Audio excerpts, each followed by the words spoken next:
Hey, so if you cats will bear with me, I'm gonna do a special, very late night. Well, for me, it feel I'm up late a lot, but I just woke from about a 3 hour nap.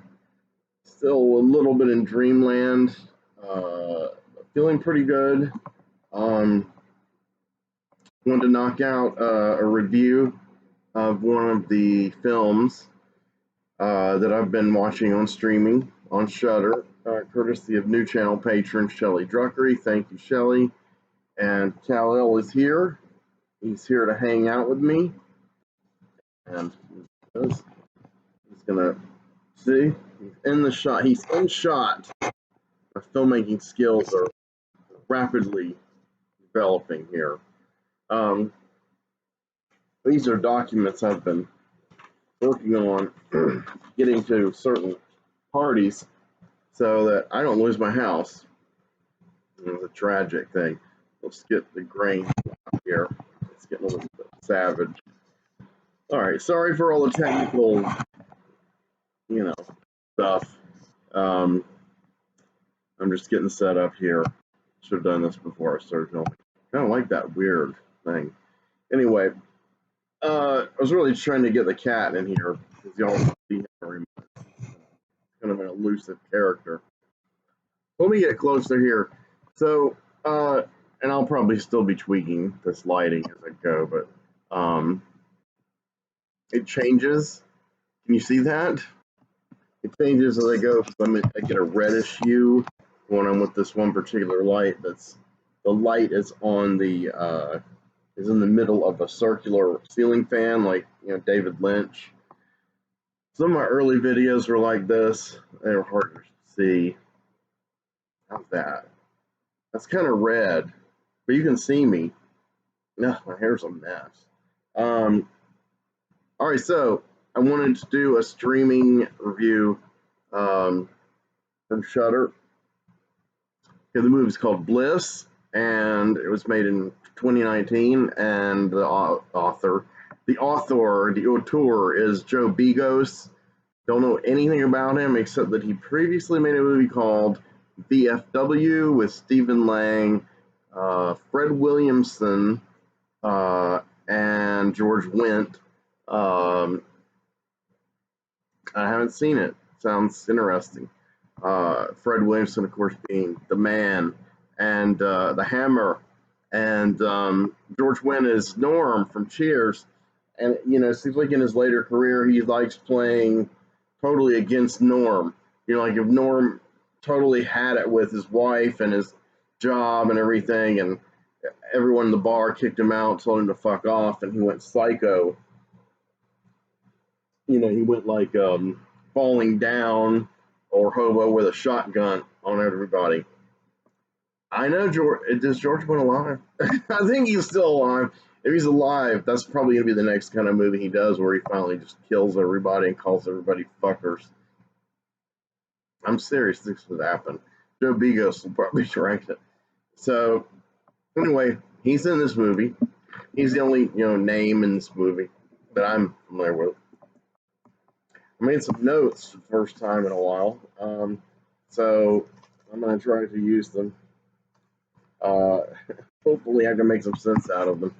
But I made some notes for the last two movies I watched on there, because I really liked the movies, and I wanted to get a few things straight and not waste a whole ton of my time and your time.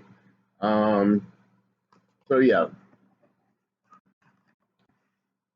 I've already covered a lot of it. Okay, so that's it. Now, so BLISS stars this woman named Dora Madison, and she plays a character named Desi, or Dez, Dezzi, not Desi like Desi Arnaz. But Dez, I have a character named Dez in my story, by the way, and a character named Desi, Desi, different character. So this one, like on Shudder and the way it's been kind of promoted, it's been compared to all kinds of. It's called a very, very extreme film. It's been compared, one of those, if you like this movie, you will love. It's one of those Mandy. There's the movie's nothing like Mandy, which you guys know is one of my favorites. But a lot of the dreamlike photography and the color, the special color that a few of these recent movies like to use, is this kind of diffused light, and there's some blue, and then there's this, some red creeping in, and then this shot of this special hue of purple, magenta-ish. It's not just in Mandy. Of course, red is a theme in Mandy, a big theme in Mandy. The main character, Nicolas Cage, plays his name Red. The theme song is from the King Crimson album Red, one of the greatest albums ever played by humans. And that kind of purple pink, my friend Richard Stanley, who recently had a major vindication in his life. Richard Stanley, ladies and gentlemen. I do know him personally. I have partied with this guy. Amazingly enough, beautiful human, great filmmaker. His movie Color Out of Space uses that a lot. And, that I think that was a little influenced by Mandy, even though I know he had these colors in mind because I was at his panel at Necronomicon in 2017 where he said he was going to try to get those colors that were just never, hardly ever, if ever, used in movies and capture them. I don't think he quite hit it, but that particular shade, I think it being used by Cosmos Panatos and Mandy pushed him over the edge, pushed Richard over the edge, because SpectraVision distributed both of those movies, distributed Mandy first, and then picked up Richard's film. So I'm really thirsty. So there's a lot of that in this movie. There's that kind of almost getting like this. I think it's appropriate this looks like this. So shot through with kind of some reddish hues. And that's appropriate because the main character, Desi, is an artist, a painter. Okay, so I'm going to say right away, like I did with the Sadness I just reviewed, this movie has strains strains of several other films that I enjoy that have very strong tropes in common. And those strains are woven within the DNA of this movie called BLISS. That does not make it a rip-off or an invalid experience of its own, because it is. It is a very valid experience of its own. And I wasn't quite sold on that, though, for the first act. Desi is not a really likable character. She's not a really... She doesn't come off as a very intelligent character verbally. She uses fucking in every sentence. It's about the Tarantino level. It's not to Rob Zombie level though. Few things are, as far as the overuse of fucking, but the word. There's never, well, in my opinion, there's never overuse of actual fucking. But you can read that in the subtitles. I mumbled. I recommend everyone read the subtitles on my videos because I have such a poor sound rig, and I do kind of go off script. I don't have a fucking script. There I go. And it's hard to tell when I'm trailing off because sometimes I say funny little things, and then you don't know what the fuck I'm saying. Desi's not a particularly likable character, but that's okay. She's, moderately attractive woman. She's got great hair, huge and kind of frizzy hair. I don't think frizzy's a politically correct term anymore for really curly, dense hair. When I was growing up, it was, but I think there's also the kind of like, I don't know, my mom used it, and it seemed like whenever her hair got frizzy, she said that was a bad thing, even though permanents were very popular back then. And my mom got a perm, and like a lot of people, perm didn't look good on her. Now, some people looked great with perms back in those days.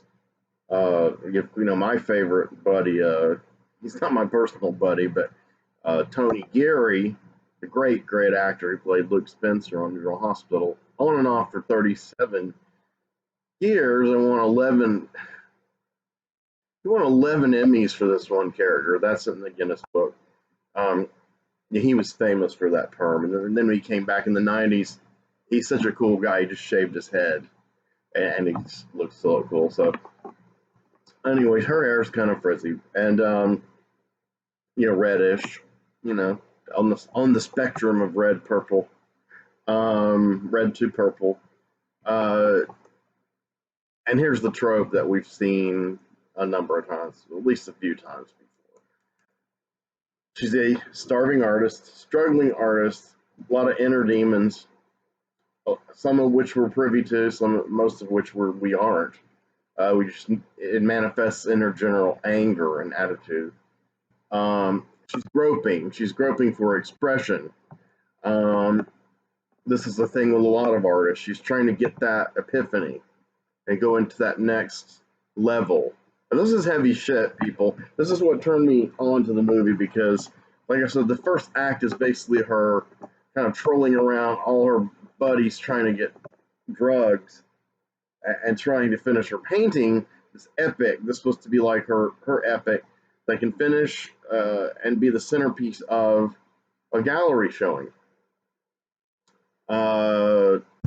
This plot's been used before, and of course, being an artist myself, though I don't show in galleries, I did have few offers to do so when I was in my early 20s, but I was too slack to finish enough pieces to do it. So much for that. Image and sound it is. Let's get down to this BLISS thing, man. It reminds me of the trope I was mentioning. Okay, so think of The Driller Killer by Abel Ferrara. He's in his apartment. Loud punk band that keeps playing the same song over and over and over. It's a pretty catchy riff, but it's hilarious as wrong. And it's really loud. It's driving him nuts. I forgot the character's name, but the actor is Jimmy Lane, who really is Abel Ferrara. He can't finish this painting. He keeps getting hassled by his manager, agent, or whatever. Of course, he's hassled by his landlord, even though he's not as bad. It's mainly because he can't get the money together, because he can't finish his painting for his centerpiece. That exact template is BLISS. Of course, also feeding into BLISS is Color Me Blood Red by Herschel Gordon Lewis, where you have a guy who, now of course not nearly as crafty a movie, well-crafted a film as Driller Killer, which in itself is not nearly as well crafted a film as BLISS. It's like an evolution of the idea, so the Pleistocene BLISS is Color Me Blood Red. And then Driller Killer is when the hominids start to gain more awareness, like the Cro-Magnon kills the Neanderthal. So, like I said, this is primal stuff, and it's in this movie. I recommend it, even if I don't get through this review. I want you to watch it. But in Color Me Blood Red, the guy accidentally or whatever cuts his finger, bleeds onto the canvas, and he likes the way it looks. And he's like, hey. So he starts painting with his own blood, and his paintings get well received. And I think then he starts painting with other people's blood. Because he's starting to get great, realistic little bit for a Herschel Gordon Lewis movie. Some of his stuff is so naturalistic, and it's primitive, and how primitive it was shot and put together, that it achieves this mundane universal realism accidentally. and that's one reason I absolutely adore Herschel Gordon Lewis. But like, there's a scene where he's finally used so much blood, you know, to paint with, that he's getting faint, like lightheaded. He's losing blood, and he needs to probably go to the hospital. That's happened to me one time, and I didn't lose as much blood as him. Part of it was the sight of blood, even though that just never usually bothered me. But I had been bleeding and bleeding and bleeding, and from my finger there was like a cut, and I was like, not an intentional cut. And I was like to my girlfriend, I'm fine. She's like, that's a lot of blood, you know. And then I'm like, oh, I'm starting to get dizzy. She's like, I think we better go to the hospital. So our man in Color Me Blood Red, you know, he kind of has to take it easy. Instead of going to the hospital and chill out, then he like, okay, well, I'll just use other people's blood. So, you know, I think I said I have these notes that kind of had some key points that I wanted to talk about as far as this intertwining of themes. Okay, the second one I'll get to in a minute because I don't want to give away immediately what this character Desi goes through. And there's another movie I'm going to talk about though in a minute though. That movie's a movie I reviewed in one of the very first Blue reviews. It's called Anti-Birth. One of my very favorite movies of recent years. I think it's 2017. Blanking on the director's name, but I know all the cast. It's got Natasha Leone and Chloe Sevigny primarily, and Meg Tilly. Anti-Birth is like a modern classic. Anti-Birth is like if Larry Cohen were alive and he had this idea and he's like, let me go hang out with some Gen Xers, people in my generation. Because, you know, no matter how they look, how young and you know, sprightly they look on camera and beautiful, Natasha Leone and Chloe Sevigny are my generation. They're not millennials. They're younger than me. They're younger than me, but not by a tremendous amount. So Natasha Leone, her character is like this kind of poor white trash woman. She goes to a party. There's a lot of craziness. There's a lot of cussing, drugs, sex. She gets pregnant. Not quite sure how. Not quite sure who. And not just because she hasn't really been promiscuous, and she doesn't really believe she's like, you know, Mother Mary. And she's a very cynical character, very working class, on disability, living in like a trailer or, you know, just somewhere kind of out in the sticks. And I loved her. I loved her in that movie. And she was thrown into this insane circumstance, this superhuman, supernatural circumstance, and still had that, yeah, what the fuck, man, kind of attitude, you know. And it was funny, but it was also a serious movie, and it near the end, it had kind of like a lot of movies do, like The Sadness did recently. It has like a kind of an intellectual dude who's not part of this milieu step into it and give you the exposition for what the deal is, and it's really high concept shit, and it's awesome. So in this movie, I would say the first act reminded me a little of Anti-Birth because I knew this woman was like, now she's in a more artistic hipster milieu, but it's still very grungy, literally and evocative of grunge. It was evocative of grunge. This is, however, I think a very millennial movie, maybe early millennial movie. And you know, these people there's not much to them, it seems, and most of them are men with beards. This beard thing's getting too trendy for me. I mean, you know, just regular beards and, you know, big black beards and the burly kind of fuzzy men. Now, I do have friends, one particular friend who will hear me saying this, I think looks great that way, but his beard is very different. It's it's an animal, a beast unto itself. But and I think mine is kind of out of control here. But I'm not talking about that kind of beard. I'm talking about the kind that a lot of these dudes wear. They, you know what I'm saying. I have a dad bod, but I'm talking about guys who are like 30 who have a dad bod and have like the real black, fuzzy black beards and on their neck beard, and but not really long hair, and kind of average looking guys, and they're kind of hipsters, and some of them are artists, and they've got something going on because they're with women who at least physically are, this is a meaningless phrase really, but out of their league, whatever. Really, the personality and other important things are the deal breakers. But these are the kind of guys who really don't know or care about that. So Desi has kind of a guy, and I don't know if he's like a boyfriend or what he is. They have, fucked before. It's not particularly romantic. I'm trying to see if I wrote down his character's name. I don't know if I did or not. Let me see.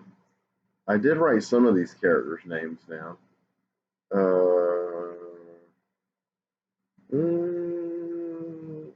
Yes, characters.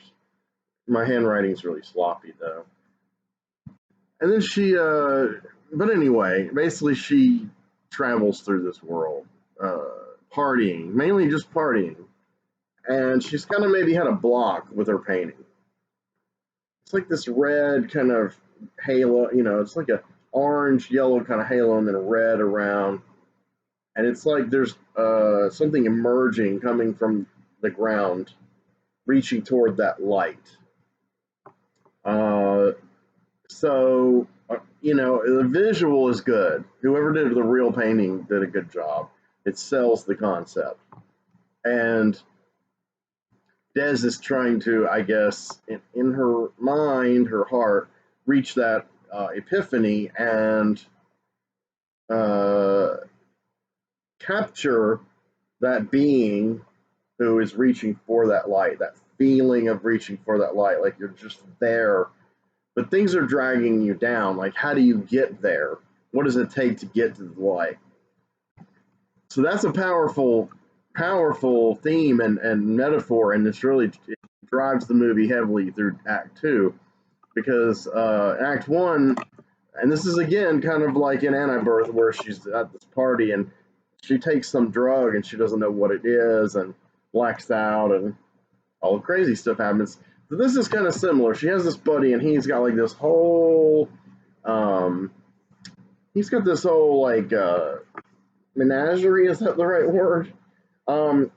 It's like a huge variety of drugs. I mean, I've met guys like this, not very often, amazingly. I mean, in person, you know what I mean? I mean, I've been connected with guys like that, but I haven't spent a lot of time in their abodes. But I've had a lot of friends and girlfriends who have, and of course, seeing it in a movie, it's pretty much how it really is. They have like a little, like, here's a sample of this, and they're labeled. So there's one really cool name of one fictional drug, and I can't remember what it was, but it's not the key one here. The key one here is one called Diablo, and I think he says it's like a cannabinoid kind of substance, hash kind of substance, cut with some cocaine, and then I think some norepinephrine or whatever. I know I'm not saying that right, but one of the active ingredients in cold medicines. It's actually an ingredient in the cold medicine that I've been taking, which is one reason I'm a little woo right now. But you have to be 20. You have to be carded to buy it. My thing's like a NyQuil knockoff, but you have to be carded to get NyQuil because it is such a powerful ingredient used in crystal meth. So he's basically like, it's called Diablo because it's like Taco Bell has the Diablo sauce. There's the hot sauce, there's the fire sauce, and there's the Diablo sauce. So that's the heavy shit. It's the spicy shit. So this is like the spicy, your brain. And actually, us aficionados of really, really spicy foods, we know that when you get to that level, high on the Scoville unit level, as they measure the heat, that your endorphins begin popping, and it's an incredible experience. So it's kind of like a high of sorts, you know, not an out of control high, but you know what I'm saying. I hope you know what I'm saying. And so she takes some of that. Now she's also like a heavy drinker or a liberal cocaine snorter, uh, and she's trying to fuel herself. Now she's got an agent. We don't see him at first, but an over the phone exchange indicates that he's dropping her because she's not going to have the painting ready in time. He was depending on her. He's pissed off. So there goes that plot. So she's like, no, he'll give me the time. She's real cocky about it. You know, she doesn't beg him directly. She's so confident and so like angry and angsty. She's just like, oh yeah, fuck him. I'll get it done, man. And kind of lies to her friends, lies to herself mainly, while she's always so fucked up about this, that, and the other, and fuck this motherfucker, and you know. And so I could, in the first act, she can be kind of a belligerent, unlikable character. But then, like, the weird shit starts happening to her. And I think she becomes more sympathetic, a lot more gradually, as this comes on her. She hangs out one night with this mysterious kind of blonde chick named Courtney, who's kind of on the periphery of the scene that I've just described of drugged out, grungy people. And Courtney is in the bathroom with her, and Des is already fucked up. She's kind of sitting on the floor, and some of this reminded me of Neon Demon too. They're not shot the same way. All these comparisons are not, they're not knocks of the movie. And they're not me saying this movie's just a Frankenstein quilt. Same with the sadness. The sadness does really border on heavy plagiarism at times, or homage. But in a movie like Bliss, because it's been compared to Mandy, and I mentioned that, it's really just these movies are traveling on the same wavelength. And sometimes visually they use the same techniques. Sometimes the story takes the same turns, the characterization. Sometimes it's the color, the lighting, the sound, the music. And they're creating experiences, environments. Boyd Rice used to talk about why he loved, he did noisy industrial music. And he used to talk about, that's cool. He used to talk about why he also loved cocktail music. He was one of the big proponents of resurrecting the easy listening, incredibly strange music, whatever. And he helped put together that book, Incredibly Strange Music, edited and published by V. Vale and Andrea Juno of Research Books. Research Books were, for those of us coming up into really weird alternative creative stuff from maybe like the late 80s through the early 2000s, research books were like Bibles to us. The first one I got gifted to me by an old friend, Elizabeth Green, it literally changed my life. It was like, wow, it's okay to be this way. It's okay to reject all this bullshit and be who you are, be, the weirdo you are. Embrace the weirdo within. And so there was an incredibly strange music volume, because there had been an incredibly strange film volume, massively influential book. I'm sure all of y'all have read it. If you haven't, you must. It should be in your library. Put together by Vale and largely edited and written by Boyd Rice and Jim Morton. And the incredibly strange music volume highlighted a lot of this kind of more soothing, weird, kitschy, music from like mainly like the late 40s to the late 60s generically was called easy listening, but included like exotica, pioneered by people like Arthur Lyman and of course Martin Denny, where you're trying to evoke this exotic kind of atmosphere. I mean, it's kind of very faux. It's kind of very like a white person's view of what Hawaii sounds like if you haven't been there, or a white person's view of the islanders and their exotic primitive rhythms. You know, albums like Taboo and Voodoo, and and I love that kind of music. I think it's great.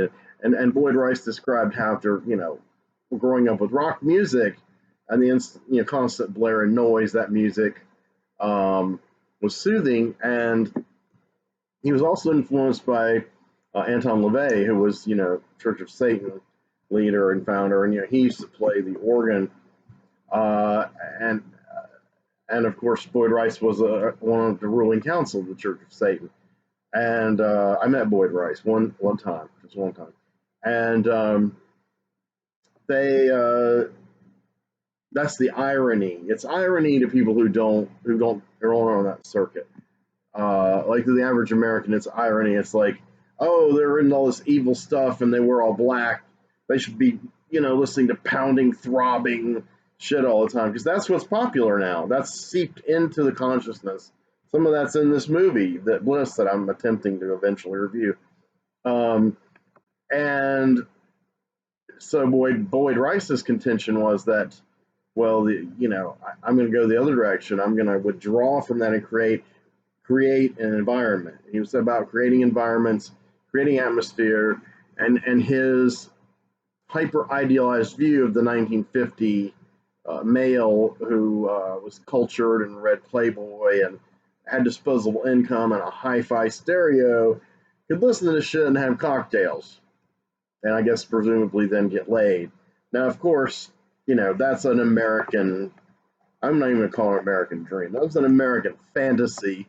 And of course, Boyd Rice was a middle, grew up a middle class white American who, from what I can discern from his viewpoints, really wasn't exposed to or sympathetic to, other socioeconomic and racial experiences in America. So I would say the same about Anton LaVey, but Anton LaVey came along in carnivals and freak shows. So LaVey knew a lot of really poor people and really, I think, understood them down on their luck, handicapped, etc. So, yeah. So the whole, easy listening is environment thing. I don't know how I got on this long tangent about this, what it has to do with Bliss, but I kind of do. She's in this bathroom, and she's kind of blanking out, and Courtney has this other girl against the wall, and Courtney, I think, slashes her arm. It's very kind of fuzzy, and blood comes out, and Courtney starts kind of slurping on it, but it's like in the distance of the shot, and in the foreground is Des, and she's like, can't really tell, what's going on. It seems weird, but it's not in your face. It's not like you're watching it and going, oh my God, she's cutting a woman's arm and drinking her blood. It's kind of like, is she cutting that girl's arm and drinking her blood? And you're not sure what direction this movie's going to go in up to that point. You've got the tropes of this artist struggling. Her landlord hates her and is threatening her all the time. The agent manager and her fall out. All these kind of, she's on drugs. She can't express the inexpressible. But then this weird twist comes in. So then she starts to do a lot more with drugs, but she's trying to describe to whoever will listen, which is only a handful of characters, and most of them are big burly white guys with black beards, semi hipsters. There's three of them, three characters just like that.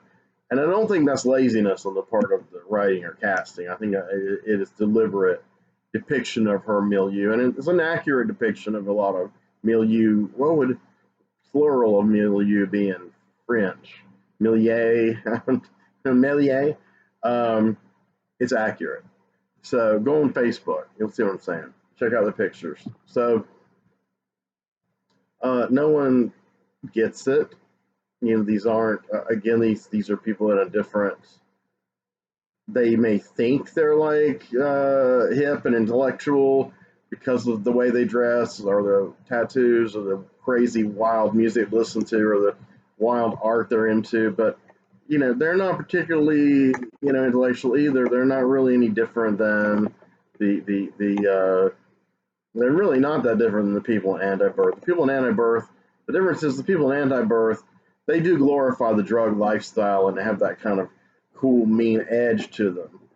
These guys don't really have the cool, mean edge. They're kind of soft, but it's the same thing. I mean, basically their entire life revolves around drugs. And in the case of Anti-Birth, partying, just partying, generic partying with all kinds of drugs and alcohol.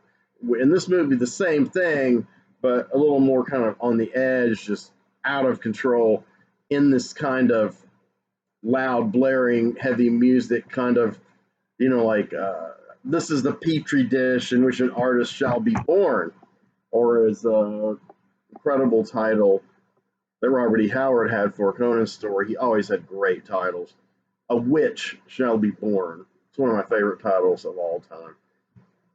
In this one, we would call it A Vampire Shall Be Born. So here's where the movie takes a twist. You probably already know from the blood drinking. And I think they're echoes of another film, The Addiction, also by Abel Ferrara. Joe Begos loves Abel Ferrara, I can tell. And, now she is a philosophy student, Lily Taylor in The Addiction. I don't believe I have ever formally reviewed In Addiction. Another favorite. And she's attacked. She's turned into a vampire. And she's also kind of trying to express the inexpressible in her soul. And what she really comes up with is the metaphor of addiction, and the addiction to blood being the driving force with her. She's under the sway of a veteran female vampire, kind of a predatory vampire, played by Annabella Sciorra, a regular in Mr. Ferrara's oeuvre. And she finally meets this character named Pina, who's an immortal. So is Annabella Sciorra, but he's been around a long time. I think he alludes to ancient Rome. He was young in ancient Rome, played by the great Christopher Walken, and he kind of tells her, this is the life you're coming into. This is the things you've got to understand. Things aren't as they were. And that's not his exact dialogue, but to me, that's the message. So this character, Courtney, in this movie is kind of a fusion of Pena, the Christopher Walken character, and his charge, played by Annabella Fiora, whose character I don't recall the name of, who usher her into this lifestyle. But that's not apparent to what's happening to Desi in Act 2. She's just freaking out. All these crazy things are happening. And finally, she's hanging out at this one place where she scores drugs, and George Wendt is there. And again, he's not a sleaze talking, old dude, and he's hanging out with this burly big biker with a big white, Odin-like beard, and this other cat. And this other cat is a friend of Desi's, and I think that's Hadrian, the character. His name Hadrian. Yeah, it is. And Hadrian's like her main drug dealer and her friend. So he knows these people, these older weirdos, and they gamble, they play cards or whatever, and talk shit and whatever. It's a real smoky atmosphere. And she's been there one other time to try to score, so she goes there and tries to figure out what's happening to her with the drug. And this guy Hadrian has told her, I think it's the Diablo, man. It's knocked you out of whack, man. You need something, get you back in, whatever. So some of these Hadrian scenes are kind of running together in my head, but essentially what happens is she attacks Hadrian, and she kills him. She drinks his blood. It's very voracious, very bloody, very carnal. And then at the point where she's in the room with these other guys, she goes crazy. Her strength is amazing. And the camera, the way they film her lunging is incredible. Like, she'll be here in the camera shot, and she'll just, everything in the background will remain kind of steady, almost like a back projection. And she'll just, how when you strap the camera to someone and they do that effect, she'll kind of like lunge, but at a weird angle and then down toward you. And I know it looks silly me doing it, but it looks cool her doing it. And then she's on top of them, ripping their face off. Like with George Wendt, she, bites out huge segments of his arm. He's still alive, but he's bleeding. This is the kind of vampire that's all about the fangs. I mean, they're like my cat. They're just gonna bite, rip the flesh out to get to the blood. They're not gonna neatly like puncture you twice here and suck. And so she mauls 3 guys. The biker guy looks like he's gonna stand a chance, but he goes down too. And it's a mess. And she's got blood all over her. She splits. She's trying to find Courtney and find out what the fuck happened to her. It's obviously she changed that night because, when she was sitting under the sink in the room and Courtney did that with the girl's blood, she gave some of the blood to Inez. I bet I forgot to even say that. See, that's how I do with these reviews. I really apologize for, I'll build up to a key thing and then some, I'll go, oh, look, there's something else. See that attention span. That was the crux of that. Well, the crux of the scene was she saw something she couldn't believe. Like, what? And she expresses it. Like, what the fuck did Courtney do to that girl? What happened in that restroom? I keep thinking about it. And what did you do to me, Courtney? And what did you give me? And all it was just a little bit of blood. So, what I'm theorizing at this point in the movie, watching it, is that the blood of a vampire mixed with all of this crazy drug, Diablo, coursing through her system, has this amazing effect on her, and she becomes a very powerful, physically powerful, and out of control bloodsucker. And Courtney even later comments in the movie that basically that now her blood is, because of all the interlacing of these drugs, it is powerful, and Courtney wants some of her blood. So we'll get to that. So she can't find Courtney for a while. And the dude she's kind of fucking on and off, he's finally like telling her, I care about you, I'm your friend, you gotta stop this. And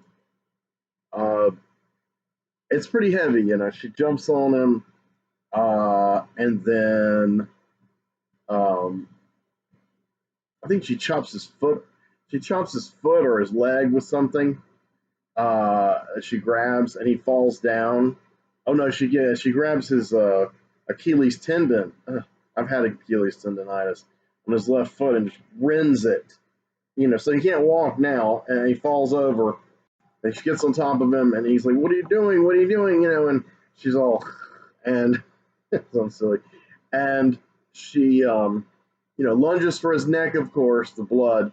She's so strong, she like grips the sides of his jaws, and it's a great effect. I had to rewind it a few times. She basically pops his neck. Hold on, like silly computers acting nuts here.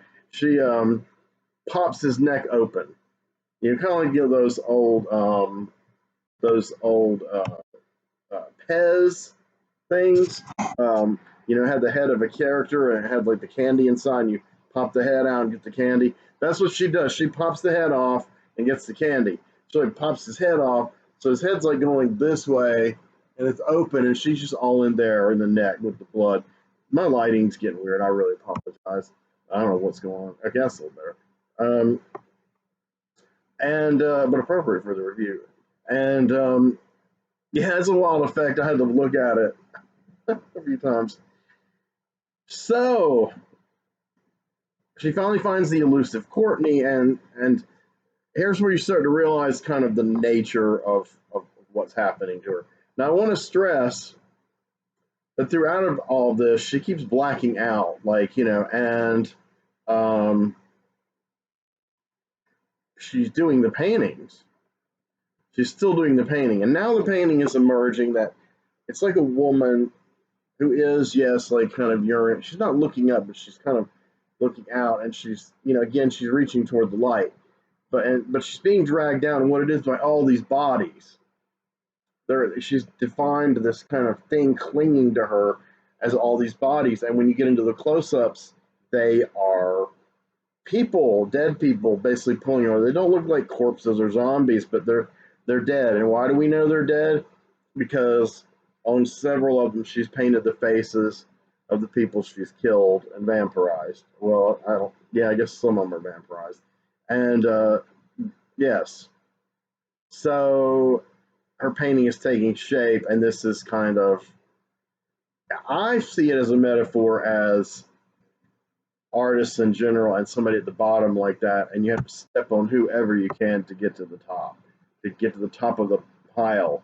And she has to step on these kind of lower grungy people. She herself is like this apparently, you know, just fucked up grungy person, but she does have a deeper core. She is a real artist, and that comes out in a scene I'll describe in a second.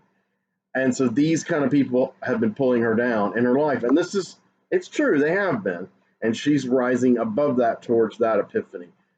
That's a powerful moment, and a really powerful moment is when the guy's trying to talk her down, because she's become lucid after she's kind of gorged on a few victims. She's and been driving around. She's becoming lucid, like, oh God, what did I do? What happened? And I got to find Courtney, and you know, she's a little more herself. So she's talking to the guy before she pops his head open like a Pez, and he's throwing all this stuff at her. You know, the tough love and theorizing, and I want to help you, and the painting isn't worth it, man. She's like, look at it, it's incredible.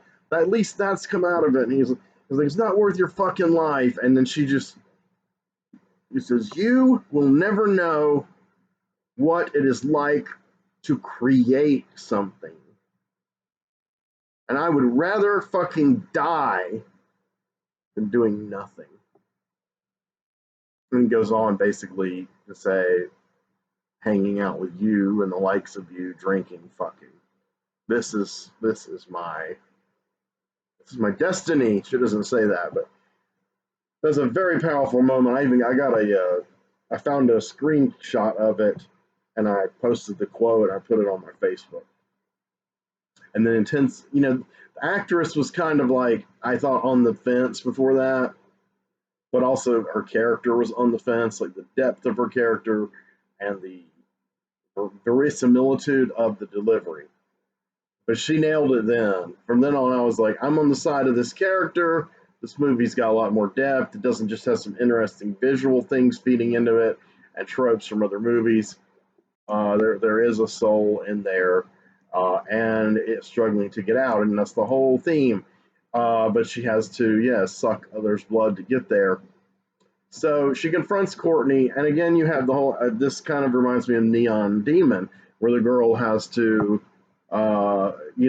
become callous towards other people, especially the guy who befriends her, in order to become this beautiful, perfect model, and realizes that the models, the reason they are becoming this way and able to sustain this lifestyle, because they're vampires, and they're killing, and they're vampire cannibals, and they're killing and preying on other people, trying to hold on to their perfect appearance. And of course, that in itself is this huge metaphor on the fashion industry, maybe the whole entertainment industry. I have reviewed Neon Demon, by the way. this is really the same kind of thing. It's in a different milieu. You know, Neon Demon is like the girl from nowhere, and she's in the world of high fashion and high society, sort of, and all these pretentious, you know, people who can make you or break you based on your beauty and the runways. Whereas in this movie, she comes from the bottom, like the chicken anti-birth, and she stays kind of in the bottom, you know, socioeconomically. But her art is where she's reaching for that breakthrough. Um, and so she confronts Courtney, and Courtney wants to drink her blood and say, because like I said earlier, why your blood's now seething with all this crazy shit. I want to taste it. And she's like, you need, and then she gives her the Pina like talk, you know, like, this is who you are now. This is why we wear these sunglasses at night. She doesn't say that, but her and her boyfriend do wear sunglasses at night from the beginning of the movie. And she's like, this is who we are. I don't use the word vampire in this movie, I don't believe. And some of the best vampire movies don't. And she's like, you know, accept this. And she's like, you know, fuck you, you know, again, fucking. And they start fighting, and they have a vicious fight, biting on each other, ripping each other apart. And her boyfriend comes back. And so he has been vampirized. And, you know, he's got all the scar tissue here, but, you know, his head is popped back on, like the Pez character's back on. You can see it. And his heel is healed. And so her victims are going to come back, even though she mutilates them. Anything short of a fatal wound to, I guess, the head or the heart, you know, will not kill these things. They will heal. I'm going by what are the vampire rules for this particular film. That's how I took it. And he starts getting in the way, and Courtney spears him from the back through the front. This is like the first imagery that's really in the entire movie near the end that's really like a traditional vampire movie. Now, is that spear? It's not a wooden stake. I would wager, just me speculating, sorry guys, fan bro alert, I would wager that it's like a silver sword kind of, and that pierced through the heart permanently kills him. So him out of the way, the two of them are fighting for dominance. And you know, essentially, she destroys Courtney, but she's not able to kill her for good, even stabbing her with that thing. Apparently, seems like she's starting to come back. And not only is she coming back, all of her victims are coming back, and they're kind of crawling along the floor. So that could be all in her head, or they could have all made it to her apartment. Now, similar to the climactic scene of The Addiction, where Lily Taylor, the philosophy major at her coming out for her degree party, invites these guests, and you know, these people, these professors she's trying to impress, but she's got people from all walks of life because they're her victims, and they're all vampires now, and they corner the rich artsy people and devour them. It's so incredible. So incredible. Anyway, this movie isn't as incredible, but it is really good. And she appears to emerge dominant, you know, naked except for some panties and drenched in blood, and her painting is finished. It's like she has this incredible power.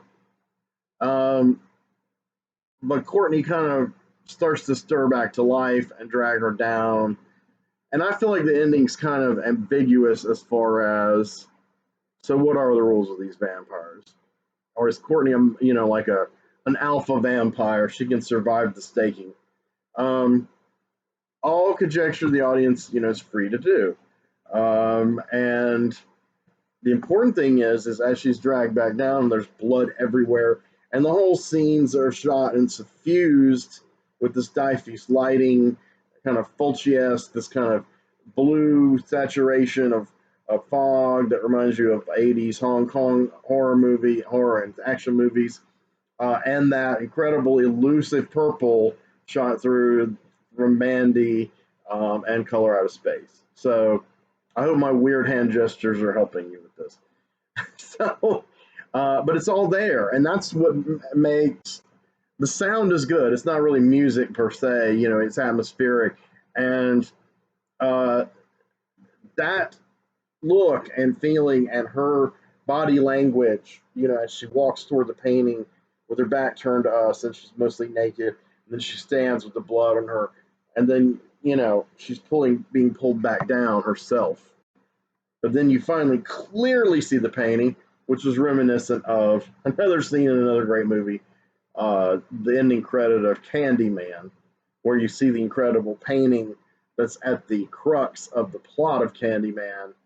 And as the end credits start, this Philip Glass piano riff, just beautiful, comes in and homes in, and right as it hits a certain note on the face, almost like in a halo of the white girl that Daniel Robitaille was killed for loving in the 19th century before he was resurrected as Candyman. And of course, she's also Helen is her reincarnation. If you've never seen Candyman, you're like, what the living fuck is this guy talking about? And you need to see it. I don't mean the 2020 one. I mean the 1992 one.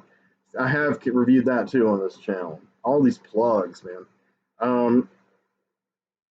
And the painting is, yeah, you clearly see the faces on these dead people.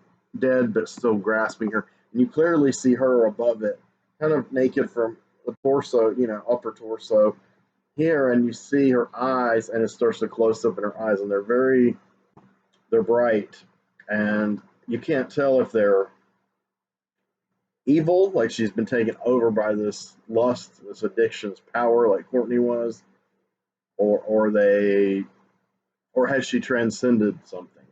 Has she reached that beatific point? She's not looking up at the light, but she's kind of reflecting the light. Her eyes are filled with that light. So it could be demonic, or it could be supernatural in a good way, you know, in a that magic energy, that magical art energy, and the expressible has become expressed. And what a way to end the movie. God damn, I didn't mean to go over an hour. So this is completely off the cuff. First impression.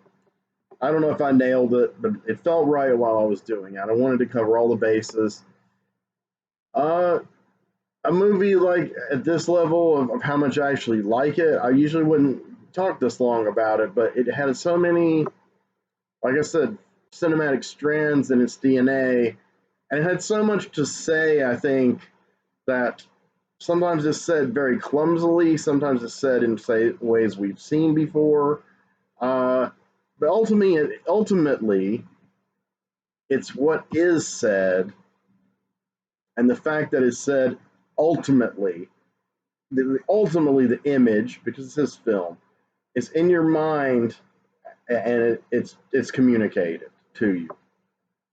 And isn't that what art is? You know, this self-expression to communicate. Use your craft to hone it. You hone your craft to express as best you can what you are trying to communicate to the world, whether you're a writer, a journalist, or a painter, or a musician, or whatever. So that's it. I have spoken. I need your help. I'm still in danger of losing my house. I got an HOA payment plan going, but I still haven't paid my property tax. My job situation's in limbo. So anyway, if you can donate or buy from my eBay store, those links are below. But most important of all, please subscribe. Every subscription gets me closer to monetization, which will also help. I'm not nearly there yet. And please hit the like button. I would say only 10, not even 10% of the people who actually view my videos hit the like button. Now my views are starting to really go up, and that is putting me higher in the algorithms. I've been doing these kind of sample Google type searches on YouTube, and I'm starting to come up higher in certain searches due to the sheer amount of views. So that helps, and the likes really help even more. So I'm trying to fight against the tide of YouTube algorithms. I'm not being censored or throttled because of anything I'm saying. Even though I've said a few controversial things, but I'm on such a low level, I've kind of fallen under the radar. But I want to get up to that level of monetization where then they can start demonetizing me for the controversial things I'm saying. But seriously, please like, please subscribe, and thank you to all the new subscribers. I've gained several in the last few days, and one has communicated with me. And whoever's watching my videos, thank you. My last several blue reviews have absolutely exploded. I mean, I hope it's not all bots. You know, I don't know why bots would attach themselves to a review of a Harvey Keitel movie, but you know, go figure. Maybe Russian bots. Russia loves Harvey Keitel. No, I'm kidding. I don't believe in Russian bots. Subject for another time. But there is bot activity in this kind of thing with the algorithms. But I have reached 1,200 views of my blue review episode of Fingers, starring Harvey Keitel, in like 5 or 6 days. 1,200. So it's by far my most successful video. But then my Fulci video has gotten 800 in like 6 days. And some of the others are climbing. So I'm really happy about that, and I really appreciate it. So I hope you guys like this, and I've got much more coming. So thanks for bearing with me for this late night special episode of Blue Review, as I just waxed on BLISS 2019, Joe Begos starring Dora Madison. I recommend it. Oh, another filmmaker that the look and vibe is a little like is Gaspar Noé. So anyway, if you like his work or any of these other things I've compared it to, that's really what I'm doing. If you like this, you may like this. So if you like those movies, any of those movies, you will probably like or possibly love BLISS. So, BLISS to you all.